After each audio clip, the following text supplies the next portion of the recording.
Hello. I don't. Hello? There, I can hear you now. I don't know if we've had technical issues or what people at home can watch or listen to, but I couldn't hear you, and now I can.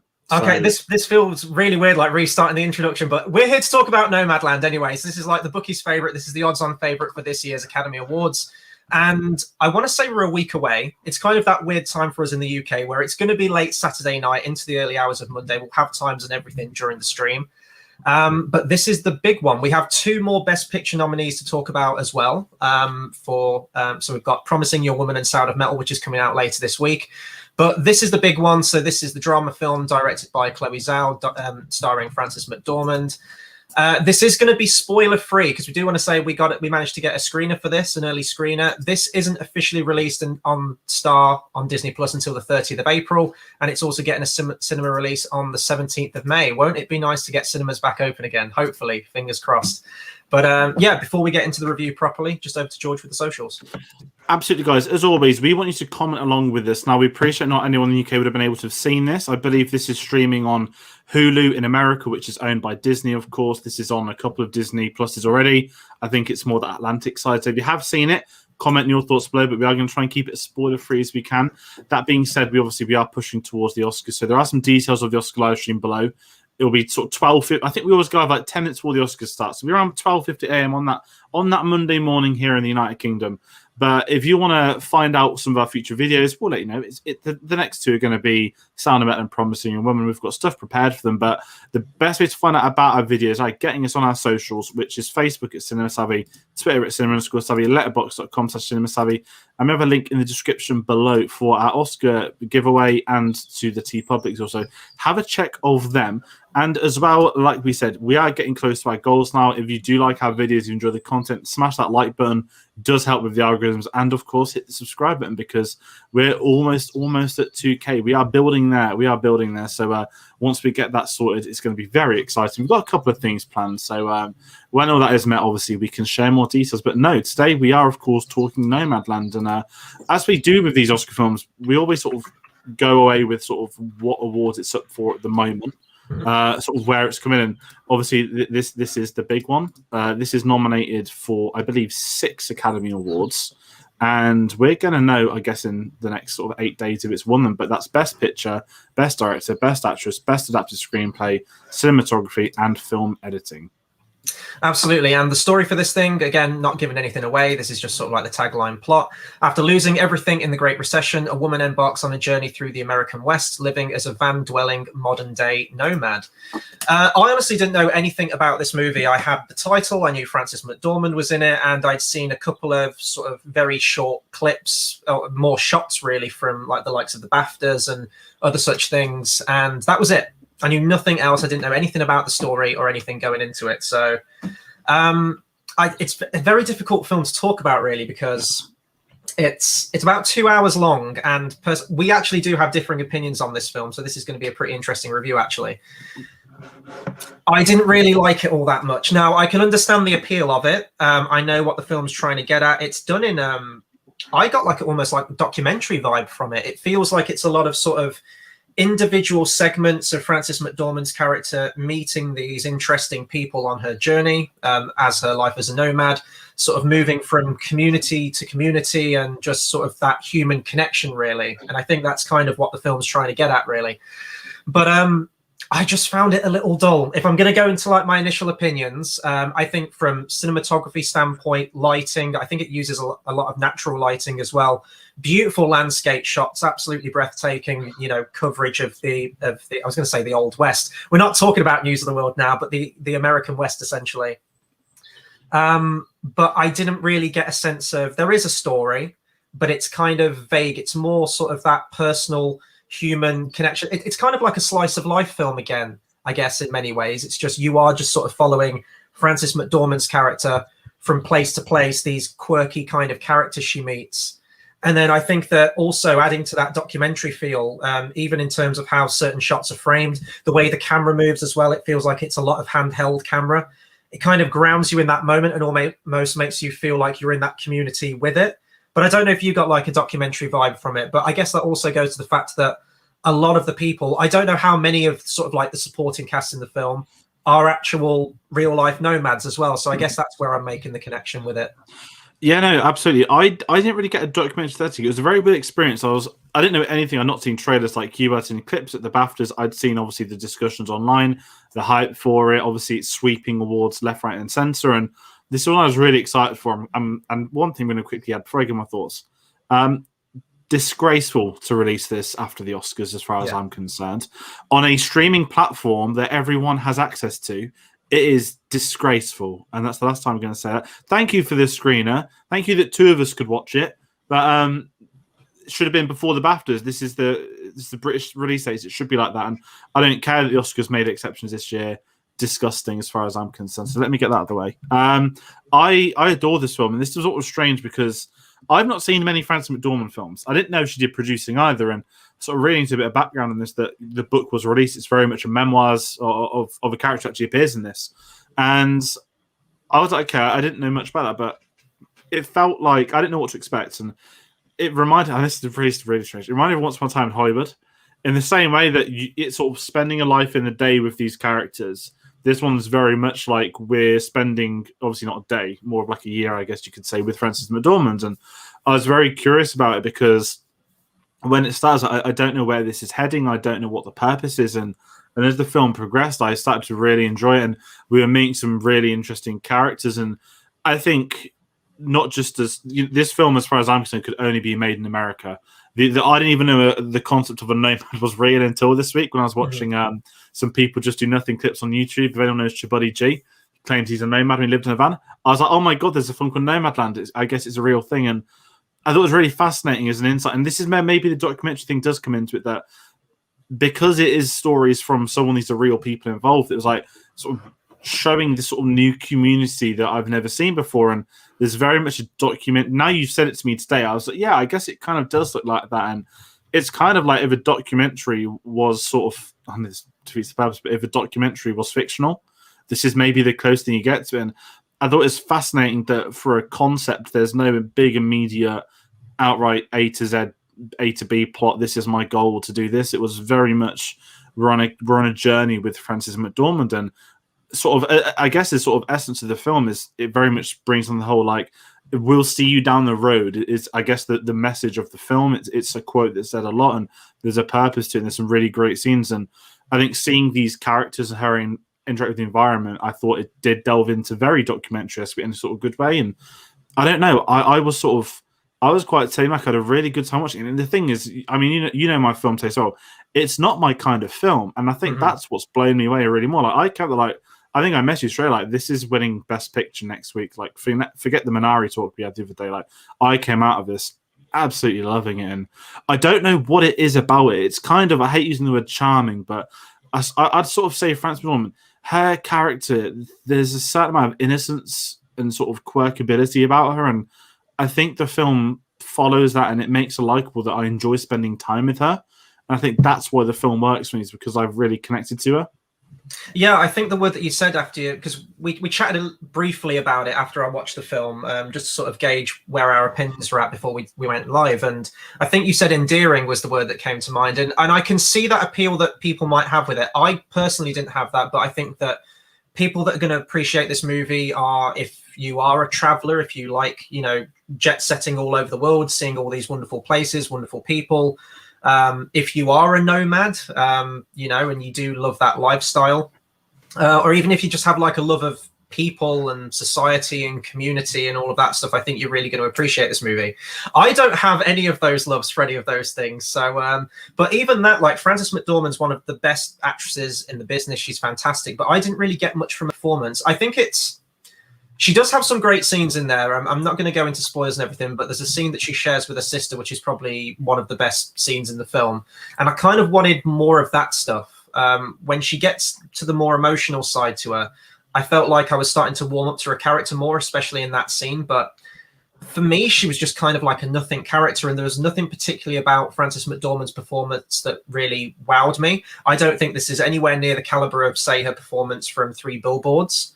It just felt very one note. And I guess that's what the film felt like to me. It was just sort of very matter of fact, showing it as it is. You mentioned Once Upon a Time in Hollywood, and when I watched this film and that day in the life kind of film, and I was thinking, well, Once Upon a Time in Hollywood's probably a recent example of a film like that, where a lot of people were critical of that film because it was a day in the life film and it might not be their kind of film. But with that film in particular, all of the characters are so entertaining in that film. And, you know, we've talked about the film to death, but I love Leo DiCaprio and Brad Pitt and their banter and camaraderie and how it just encapsulates you in that world of 60s Hollywood. So there's lots of other appeals, even though you might go, well, there's not really much of a story. There's a lot of other great stuff in the film to latch onto. I honestly didn't really care for any of the, I guess, like supporting characters, you could say, in the film. And I don't know if it's because obviously it is a nomadic film. You are moving from place to place, people to people. You don't really get much time with each person you meet along the way.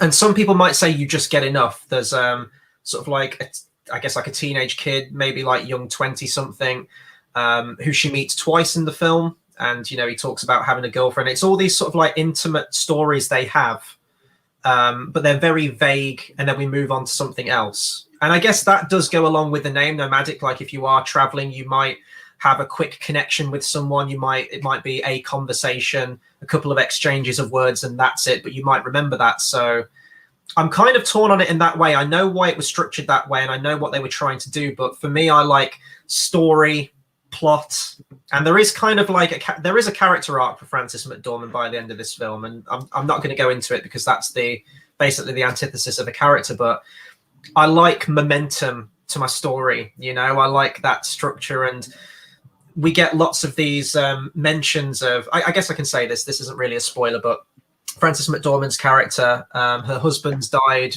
and you know the place where she was working went bust in the Great Recession. She's basically left with nothing, and we're told that, and we're told this connection that she had to her husband, but we don't have any flashbacks. We don't see that relationship. I don't really feel it. I'm told that I should feel sad for this relationship that I haven't seen, and I guess that might be another disconnect that I have with it too, a little bit.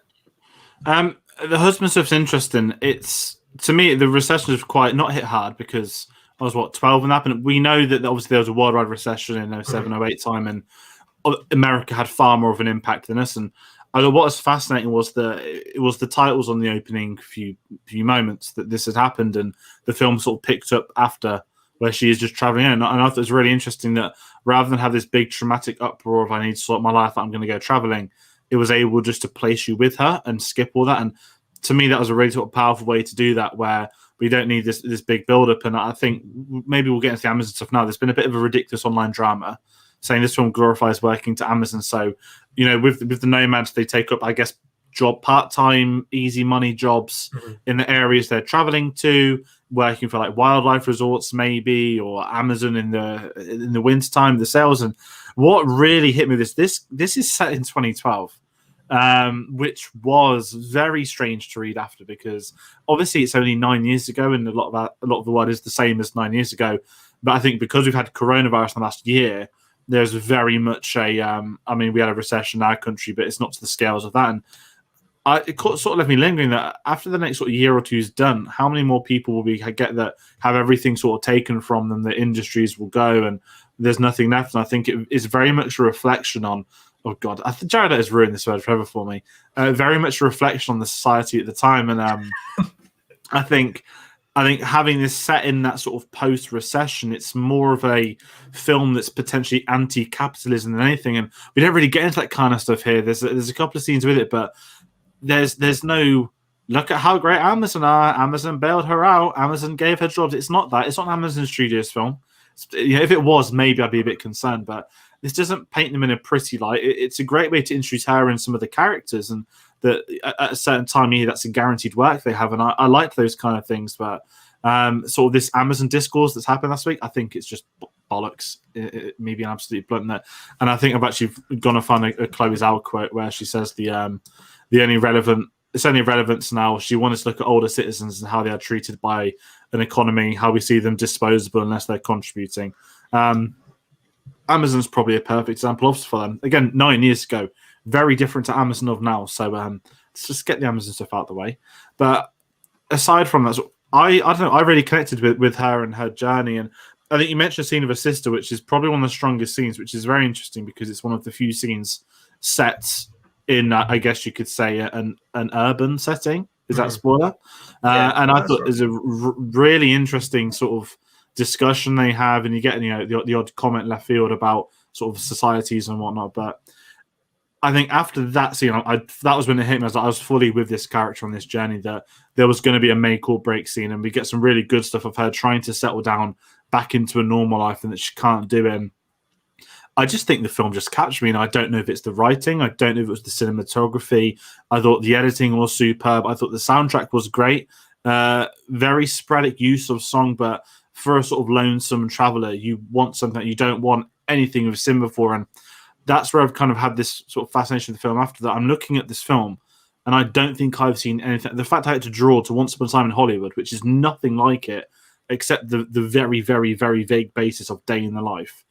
I just kind of sat back as there isn't anything like this. And as a film I wouldn't normally see or know anything about, it was really fascinating to get told about this, to see this. And I want to kind of give full credit to Frances McDormand for picking up the rights to that book, for hiring Chloe Zhao, and eventually choosing to star in herself. I thought it was a really interesting take into a sort of community that I have next to no knowledge of, and sort of not getting into a statement on race of sort of the concept of nomads don't really exist here in Europe, I would say. Maybe UK more than Europe, but certainly over here we obviously have travelers, and they're into very different stereotypes, and they're very different people. I'm going to leave that there.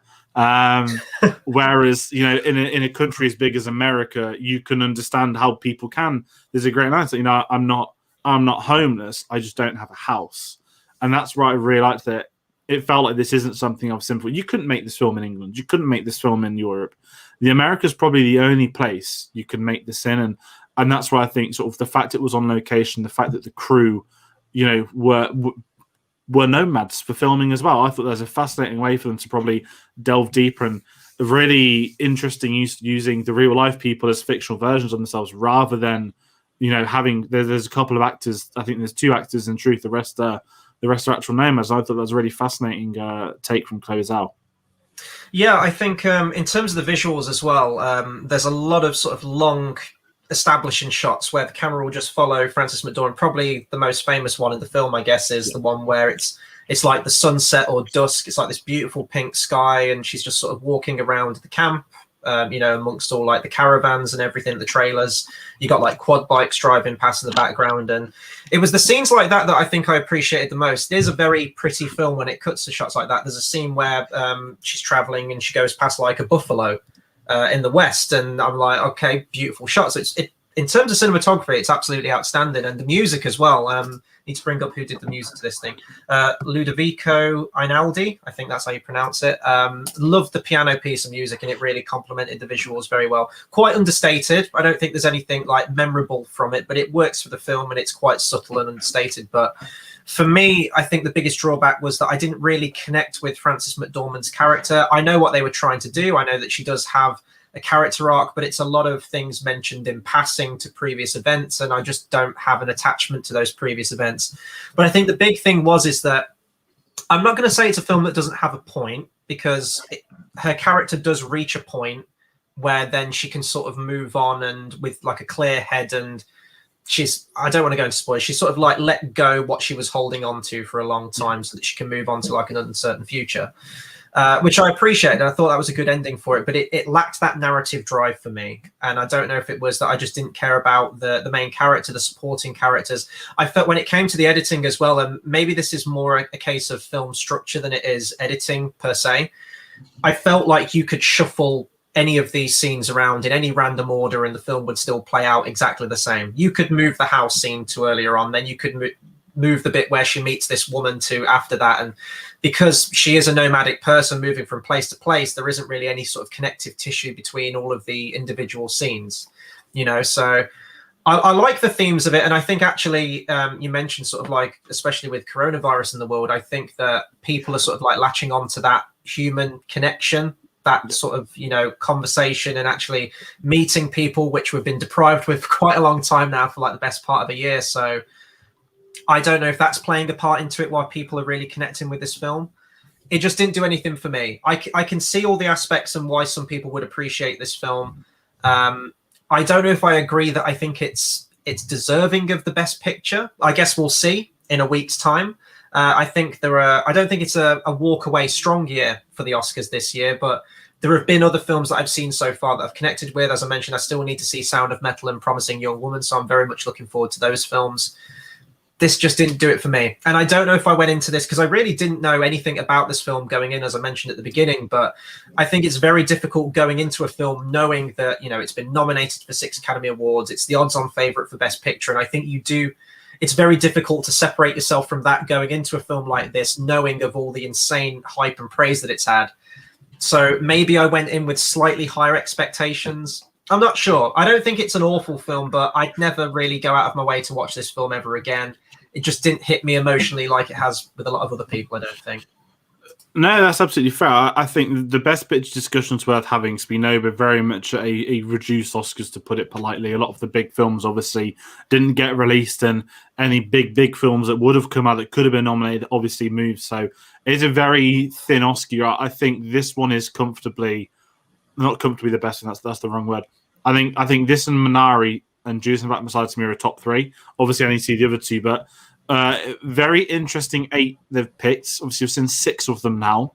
I wouldn't say at the moment there's anything massively undeserving. What I did want to mention, actually, just spotted it online, the composer of this film also did The Father, which is really random. Oh, okay. It doesn't do many film soundtracks, then drop both these in the same year, so that's quite fascinating. But no, I get completely what I mean. I think with this one, the editing stuff, I don't mean that it could have been switched around at any point. I think bar maybe 1 or 2 disappointing characters, it was very... I'd imagine they had a lot of not film. If they were filming this for X amount of time, there's probably so many other people we were maybe introduced to, or scenes, individuals we came across that didn't make the cut. So I'd be very interested to see if there's anything on the cutting room floor. I'm not asking for a hashtag release this out cut. These extended edition hashtags need to stop. But I think for 2 hours runtime, I was surprised at how quick it went. I think there was just enough there of the character for me to really like it. And I think for me, rewatching this, it is the walkaway for best film this year. What is a fascinating conversation is that compared to other Oscar films, I think last year, being really polite, was by far the best Oscar year we had in a very long time. Yeah, it's the strongest one that I can remember for a long time. Definitely. Yeah, in terms of the quality of those at best film and all those discussions, last year was probably the best one in a long time. And I think looking at Parasite, because maybe people compare this to Parasite because it both won, but I genuinely think I need to see a couple more. I think Parasite might be one of the best film winners there's ever been. Can't make that call without seeing the other 90, but it's last year's Oscars. We're already with the Oscars, things get outdated so quickly. You can look and say, how the hell did that win last year? Parasite, yes. Green Book the year before. Yeah, come on. Yeah. And there are these conversations, so it'd be interesting with this because I'm not going to, it might win.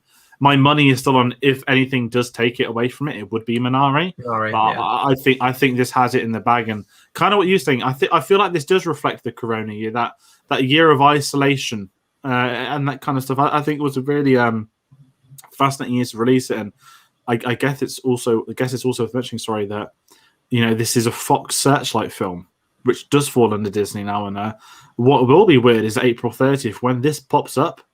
It's like now streaming on Disney Plus, best film.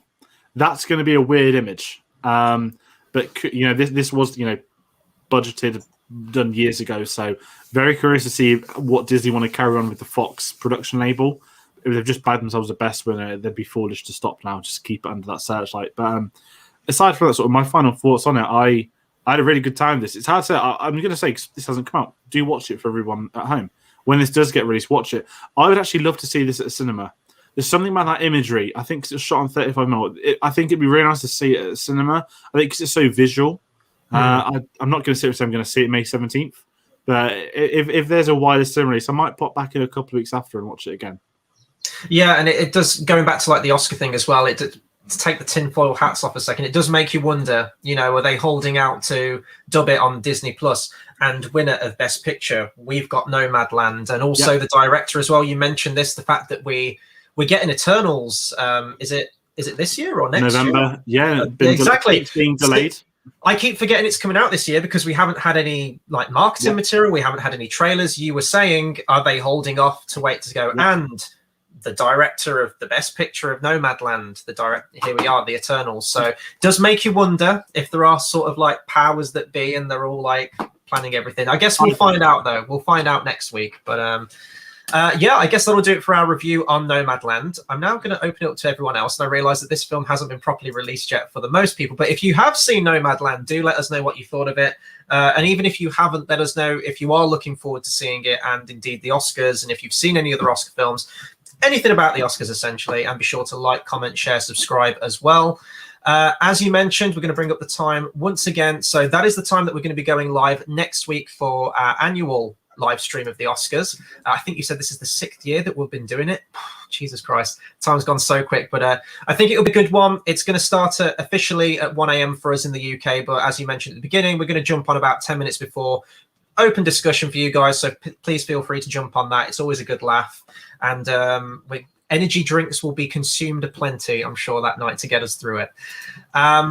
In the meantime, Oscar predictions. This is a big one. So you've got a week to get these in. So this is all in the description down below. Send in your first and second choice for each category of the Academy Awards. Email it across to us. The email link is in the description as well for your chance to win a £15 Rakuten voucher. You've got to be in it to win it, and you've got a week to get those sent in to us. We'll keep a tally on the night. We like to make it competitive, and it's all in good fun. George, what else have we got coming out on the channel as of this video? If you like Marvel, we've got the Falcon and the Winter Soldier coming this Friday. Can't believe it's already got there at a finale. So if you like Marvel, that's one. If you really like Marvel, then you're going to probably want to check out the channel tomorrow night, because we reach Avengers Endgame tomorrow. That is going to be up on the channel at 8 p.m. I'm not going to lie, it's the longest one yet. It will be the longest one. It is long. It felt long. And it could have been longer as well. That's the thing. Yeah, it's a bad thing. But if you're up to date, obviously a couple of people got blipped in the last one. So maybe curious to find out, if they'll return or if they don't, or, are we going to time travel back to when we set up the channel to fix things? I don't know. There's no C in a minute, so that'd be funny if I actually got that in. But aside from that, if you like Marvel, Endgame tomorrow, of Spider-Man Far From Home on Wednesday, and finishing off the series next Saturday with not Spider-Man Far From Home, with a top 10 rankings video of the entire MCU collated by everybody that's been on the channel across the series. You've got one other person who couldn't get on before, which I'll speak about in the video, but a definitive top 10. Everyone's sent in their rankings. We've got a legal, fair scoring system that is all being collated. So on the day, it can be done. So with that in mind, I think that wraps up the Marvel discussion. Next up is, of course, The Sound of Metal. 2 more best films to go. That's what I'm very much looking forward to. I think the final time I'm looking forward to, I think we've done it in the right order. But it's going to be very interesting a week from now when we're all sat there as usual, having our discussion, saying what was snubbed, what wasn't snubbed, and, the big discussions to be had. But aside from that, that is everything.